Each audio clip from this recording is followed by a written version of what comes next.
something that I really engage any man to understand, it is like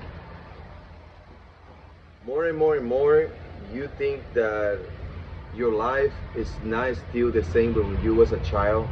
It's because it doesn't change because you don't know how to set boundaries with women and people in general. And always that happen with men who live with her mother. I don't know, every man that I see that was living with her mother, it's not a bad thing to live with your mother, but the thing is like you is still a child. Why you still a child? The reason why you still a child in some way is because now your girlfriend or fiance now adopting her mother, the role as your mother, and now you don't know how to set boundaries because you never hear about boundary settings, and you never hear about those things because your mother was the one who implied boundaries with you, not you with the other person. You know, it was not that was not that way around. It was your mother was implying boundaries with you. So now it is you are very submissive by the fact that it was your mother who was doing that, and now you assuming that every female in your life is gonna set boundaries with you, not you with other people. And this is a very clear distinction between you set a boundary with people and all the people set boundaries with you, and that's very sad to to hear that thing. So one of the things that I know, because I would be, you know what I mean, I share all about myself. I grew up with a mother, so I don't grow up so much with my father. My father was not very present there. And something that I was very curious is I was not know how to set boundaries. And when I learned about set boundaries with people, I was doing it at one point like too hard. You know what I mean? Like these people, make these people respect me. You know, and I was doing like, you know what I mean, in a level that I would just come in mean instead of like being accurate and say, hey, this is what I don't like, and this is what I think this is how far you can go with that. And for me that was a little bit hard to understand how far I would accepting the people coming in my life and how far they can go with that. So learn how to set boundaries, you know what I mean? It's a very tendency, not know how to set boundaries. It is a common tendency for nice guys, for people, for men who have the feminine definition of masculinity. Remember that.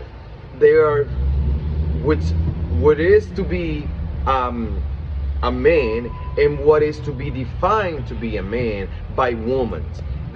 Women have another definition about what men should look like and what actually real men look like, you know what I mean, in men's eyes. So we had to understand what is that dynamic, what is the difference in between, you know what I mean? What is a man considered being masculine, and what is a woman considered masculine? So we're not the same. So we don't have the same mentality, you know, because for me now is defined to be a masculine. Maybe for a woman it's maybe not the same case. You know what I mean?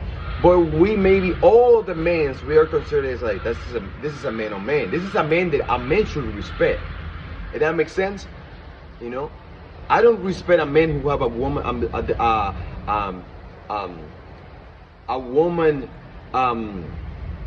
woman worldview.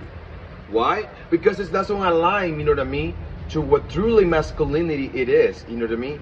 Never, you never see that kind of stuff in real life. And this is something we have to understand, men. Learn how to boundaries more, learn how to be with men more, because attacking the men's, I would say that the men's worldview is gonna help you in other areas of your life. Men's try to be more men's. Women's go and try to be more women's. You know? Remember that you're the house. Remember that you are the provider. That you're something else. Those words, they're not bad words. They're words that they should make you proud of yourself. That they should make you proud of you. Providing. A lot of men sounds like, oh man, I have to provide. Like, no man. So be the provider. Be that one. Be this, be that, be this. It's part of being a man. And when you embrace it to be a man, when you embrace it to be that thing, you don't feel ashamed of that. You feel proud of being a man. You say, shit, I love to be a man. Because this is when you understand those things and you analyze what was there, and you know, and what it exactly represent those things for yourself. You understand? I'm a man. I should not feel shame to be a man. It's the same thing to a woman. A woman cooking, a woman cleaning, a woman all the stuff, a woman take care of her man, a woman take care of her husband, a woman take care of her kid, a woman be feminine. She should feel proud of those things. Not shame of that. You know? That we calling to be a woman. You know what I mean? And when every time more and more and more we embrace and we exactly are our human nature, who we are as a person, you know, more and more you start understanding you and more feel comfortable in your own skin. And this is the most beautiful thing ever you can imagine, to feel comfortable in your own skin. I promise you. Searching to be comfortable in your own skin, and you will see like a big giant change in your perception of the reality, how relationships should work, and how a lot of things be. This is Alexander, and I have a great pleasure to meet you guys, you know what I mean? And I see you in another video with more common traits, the men and women we have. So I'll see you later, and have a wonderful day.